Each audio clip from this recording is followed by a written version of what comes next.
داشتم میرفتم که مدیر صدام زد، سر جام میخکوب شدم. با خودم گفتم یا حضرت عباس، یعنی چی میخواد بگه؟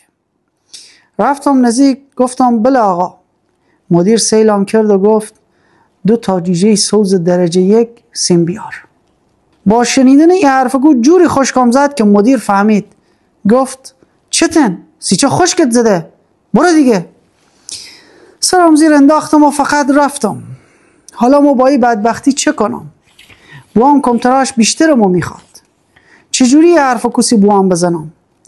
رسیدم خونه. نمیفهمیدم باید خوشحال باشم که امتحان ول شده یا ناراحت باشم. آخه بچه دهنت گل بگیرن، ای چه حرفی بید زدی؟ ولی کاری بید که شده، کاریش نمیشد بکنی.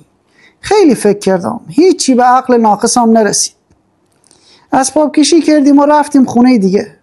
خونه جدید نزدیک مدرسه شده بید. خیلی وقتا مدیر مدرسه بوام میدید و هیچ کاری نمیشد بکنی. اگه کمتر بدون اجازه بوام میبردم سی مدیر، بوام میفهمید. بوام آمار تموم کمتراش داشت. بعد یه قفل بندی همسی کله میزد که در خونه نمیزد. بعدش هم مدیر میخواستی خودشیرینی از بوام تشکر کنه و چخان کنه که ما هوای بچت داشتم و که بوام دوباره کمتر بدتش. اما خدایش خم دلم نمیخواست کمتر بدم سی مدیر. چند روزی گذشت و دوباره صدام زد. رفتم. سیم گفت سیمو چه کردی؟ گفتم آقا سی بوام گفتم. بوام گفته تازه تخم نهادن تا جیجه بشن. چشم میارم سید. مدیر دلش خش شد و بعد یه دسیری سیبیلاش کشید و گفت خوبن، فقط یادت نره ها. گفتم چشم آقا، حتما سید میارم. خلاصه تا آخر سال چند بار دیگه سیم گفت، ولی ما یه جوری رفع و رجوع کردم. به خاطر همین هم مدیر خیلی کاری بام نداشت. چند باری هم که با بچه‌ها زنگ آخر فرار کردم چیزی نگفت. وقت کارنامه ها شد، قرار بود بوام بره کارنامه‌ام بگیره.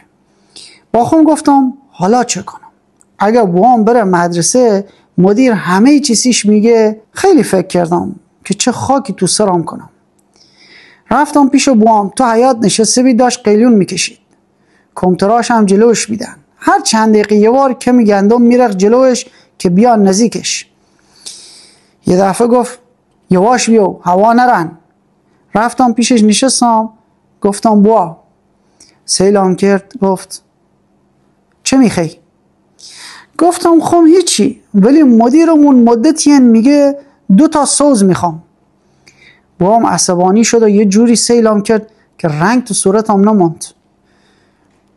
گفتم هر بار یه چیزیش گفتم، ولی فردا باید بریسی کارنامه. گفتم شاید سی خود بگه سید گفته باشم. بوام یه مکسی کرد و گفت بار آخری چه سیش گفتی؟ گفتم سیش گفتم جیجشون مرده، قرارن دوباره تخم بیلن. بوام گفت خب درستش میکنم، فکرش نباش. شاد پیروز.